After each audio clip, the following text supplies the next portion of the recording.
তুমি কি আমার মেয়ের ছবি দেখেছো? যেন একদম ডানাকাটা পড়ি। হ্যাঁ, দেখেছি আপনার মেয়ের ছবি। আর আপনার মেয়ে যদি পড়ি হয় তাহলে আমি কাটা হাতে লিখি, এই কাটা হাত দিয়ে আমি লিখি। আমার মেয়ের ইনকাম কিন্তু তোমার চেয়ে অনেক গুণ বেশি। আরে ইনকাম, সে তো গোল্ড গাছির অনেকের ইনকামই আপনার মেয়ের চেয়ে বেশি। তাহলে কি আমি সবাইকে বিয়ে করে বেড়াবো নাকি? দেখো ভাই, তবে একটা কথাই বলবো, এই ভিডিওটা কিন্তু আমি শুধুমাত্র মজার জন্য মোটেই করিনি। এরকম হয়, রাস্তাঘাটে এরকম হচ্ছে তাই করেছি।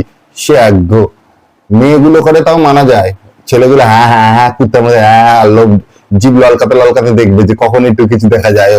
এই আদ্দামরা লোকগুলোও করে, আসছে কি কিরকম করে এরকম কোমর দিয়ে দিলিয়ে পেট দিয়ে দিলিয়ে নাচতে লাগে। ভিড় রাস্তার মধ্যে লোকে বাজারপত্র করছে, তার ভিতর ঢুকে এরকম জ্বালাচ্ছে। তা বলবো না তো কি? কেবে আমি দুঃখ বাজার পত্রিকায় পাত্রপাত্রীর কলমে আপনার নাম্বারটা দেখে ফোন করছি। আপনি কি পাত্র? আমি বলছি। আর আপনি কে? আমি ওই মেয়ের ঠাকুমার ছেলে, ও মানে বাপ বাপ। হ্যাঁ হ্যাঁ, আমি পাত্র, বলুন। তা তুমি কি করো? আমি একটা প্রাইভেট কোম্পানিতে কাজ করি। তা তোমার মাইনেপত্র কেমন, ছুটি ছাটা কেমন দেয়? হ্যাঁ, ওই চলে যায়, মোটামুটি চলে যাচ্ছে। সপ্তাহে 6 দিন অফিস, মোটামুটি কোন রকমে মেরে কেটে চলে যায়। তা আপনার মেয়ে কি করে? আরে ও তো সোশ্যাল ইনফ্লুয়েন্সার। হ্যাঁ, তা কিভাবে ইনফ্লুয়েন্স করছে সবাইকে একটু শুনি। ও নাচের ভিডিও বানিয়ে সবাইকে ইনফ্লুয়েন্স করছে এখন। কোন ক্যাটেগরিতে নাচে?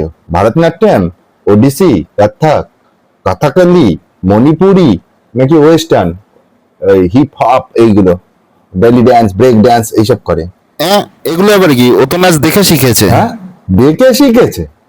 তো কোথায় কোথায় পারফরমেন্স করেছে এখন অব্দি আপনার মেয়ে? ও মোটামুটি কলকাতার একেবারে সব ওভারব্রিজে নাচে, যে ব্রিজ ফাঁকা দেখে ও। সেখানেই নাচতে আরম্ভ করে দেয়। বুঝেছি।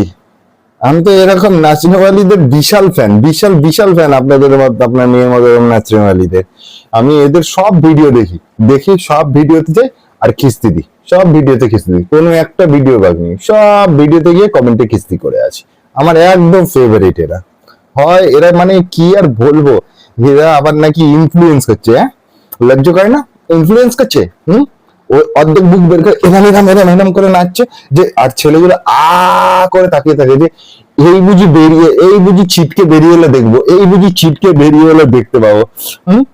আর তা না হলে আবার কয়েকজন আছে যারা ভিড় রাস্তায়, বাসে, ট্রেনে লোকে ঠেলে গুতিয়ে কাজে যাচ্ছে, তাদের গায়ের উপর উঠে নাচতে আরম্ভ করে দিল তাদের ডিস্টার্ব করার জন্য। না না, আমার মেয়ে ওই দ্বিতীয় পর্যায়ে। ও আবার এসব ছোট পোশাক পরে না, ও লোকজনকে জ্বালাতন করেই নাচতে পছন্দ করে। ওইগুলো হচ্ছে সালা বেশি খচ্চর, ওইগুলো বেশি খচ্চর। হ্যাঁ, সকালে লোকে অফিস যাচ্ছে কিংবা অফিস থেকে ফিরছে, কত রকম চাপ, কত রকম টেনশন, আর ট্রেনে উঠে অন্যকে বিরক্ত করার জন্য একবার আরম্ভ করে দিল, কোমর দিয়ে দিলে, পা সাত দিলাই দিলাই নাচ। হ্যাঁ, লোকে এখন হিজড়াদের চেয়ে এদের বেশি ভয় পায়। হ্যাঁ, হিজড়া তো টাকা নিয়ে চলে যায়, এরা কি না কি করবে, আবার কিছু বলা যায় না বললে। আমরা কিন্তু ইনফ্লুয়েন্সার, আমাদের কত ফলোয়ার জানো? চোরের মায়ের বড় গলা, যেখানে সেখানে ভিড় রাস্তায় নিচে বেড়াচ্ছে, আবার হ্যাঁ লোককে ডিস্টার্ব করে আবার বলছে আমাদের কত ফলোয়ার জানো? তোমার বলাতে কি আসে যায়? ওর কত ফলোয়ার জানো? পারবা ওর মতো ইনফ্লুয়েন্স না করতে না লোককে? না, প্রথম কথা আপনার মেয়ে ইনফ্লুয়েন্সার না, আপনার মেয়ে ইনফ্লুয়েন্সার না, একটা ভেদাইমা কন্টেন্ট ক্রিয়েটার। ঠিক আছে, ভেদাইমা কন্টেন্ট ক্রিয়েটার। ইনফ্লুয়েন্সার, সে একদম ইনফ্লুয়েন্সার। হ্যাঁ, পোঙা দুলিয়ে দুলিয়ে ভিড়ের মধ্যে লোকে ডিস্টার্ব করে নাচছে, অসুবিধা করছে। হ্যাঁ, সব রকমের আপনার মেয়েদের মতন হচ্ছে যেসব ছেলে মেয়ে আছে, শুধু মেয়েরা না, ছেলেরাও এখন দেখি এরকম নাচে। যেসব মালগুলো আছে, এদের খিস্তি স্টক কিন্তু ভর্তি, এটা মানতে হবে। সবার কাছে নানা রকম খিস্তি খায়। ঠিক আছে, খাবার দাবারে যেমন বিভিন্ন পদ হয়, সেমনি এরা নানান লোকের কাছ থেকে নানা নিত্য নতুন খিস্তি খেয়ে কিন্তু এরা একেবারে সমৃদ্ধ লাভ করেছে। আর ইনফ্লুয়েন্সার, ইনফ্লুয়েন্সার, হ্যাঁ, ওরা ইনফ্লুয়েন্সার। আর নেতাজি, মাদার টেরেসা, ক্ষুদিরাম বসু, এরা কি সব কন্টেন্ট ক্রিয়েট? এসব তুমি হিংসায় বলছো। তোমার ইনকাম আর আমার মেয়ের ইনকাম দেখো, আকাশ পাতাল আরে পার্থক্য। শুধু ইনকাম আর খিস্তিটা, ওটা কাউন্ট করবেন না? ওটাও তো আপনার মেয়ে আমার চেয়ে কয়েক গুণ বেশি খায়, সেটাও বলুন, তাই না? সেই মুজরা নিচে শরীর দেখিয়ে খিস্তি খেয়ে পয়সা ইনকাম করাটা অত সহজ না। আমি মানছি এটা, আমি মানছি যে এরকম শরীর দেখিয়ে পয়সা ইনকাম করা অত সহজ না। লাজ লজ্জা মান সম্মান সব বিসর্জন দিতে হবে, তবে এরকম ভাবে পয়সা কামানো যাবে।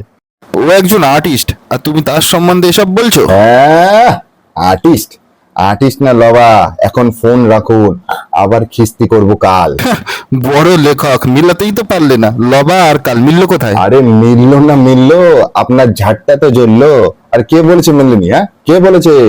লবাটা উল্টে নিন, তাহলেই দেখবেন মিলছে কিনা। একদম লবাটা শুধু উল্টে নিন। লবা উল্টালে হয় বা? এই ফাজিল কোথাকার।